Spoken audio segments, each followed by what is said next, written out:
بیٹے کو تانا دے کر معاف کرتا ہے، لیکن رب العالمین اپنے خطا کار بندے کو تانا بھی نہیں دیتا، معاف کر دیتا ہے۔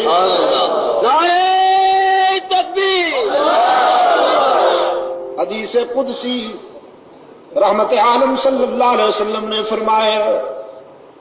میرا رب کہتا ہے جب کوئی بوڑھا گناہگار شرمندہ ہو کر میرے در پہ آئے،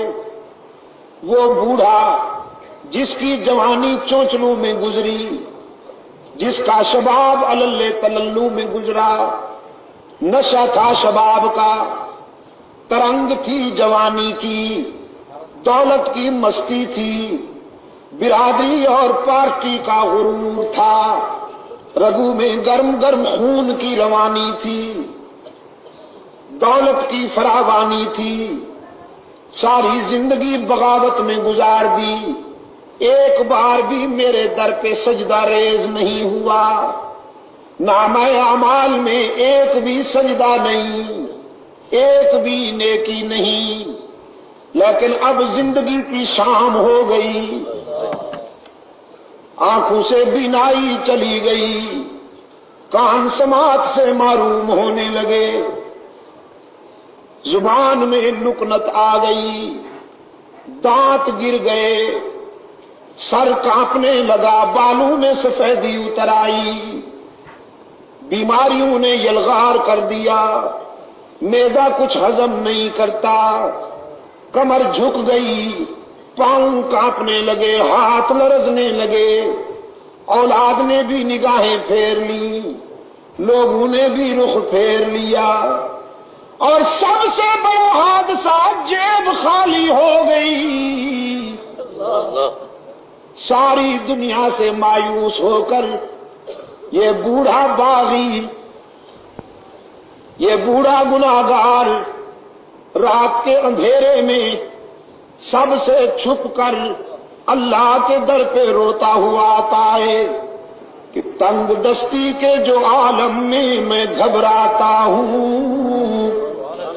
پر درے غیر پہ جاتے ہوئے شرماتا ہوں، ہاتھ پھیلانے میں محتاج کو غیرت کیسی، شرم اتنی ہے کہ بندہ تیرا کہلاتا ہوں۔ رب العالمین نے فرمایا میرے محبوب، میرے پیغمبر بہت اچھی طرح جانتا ہوں اس بوڑھے کو، اس کے ماضی و حال کا ایک ایک نقش میرے سامنے ہے،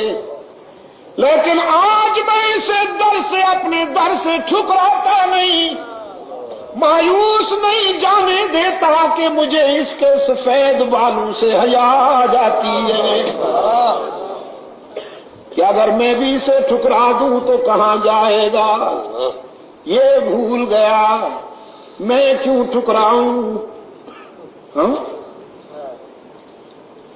بیٹا، چھوٹا سا بچہ اگر اپنے گھر سے ہٹ کر کسی دوسرے کے گھر پہ جا کے مانگے، پڑوس کے دروازے پہ کھڑے ہو کر مانگنے لگے، تو پھر ماں یہ تو نہیں کہتی کہ جاؤ اسی گھر میں رہو، تم نے ان سے مانگا کیوں، ان کے دروازے پہ گئے کیوں؟ ماں آتی ہے، اپنے لال کو اٹھا کر سینے سے لگاتی ہے،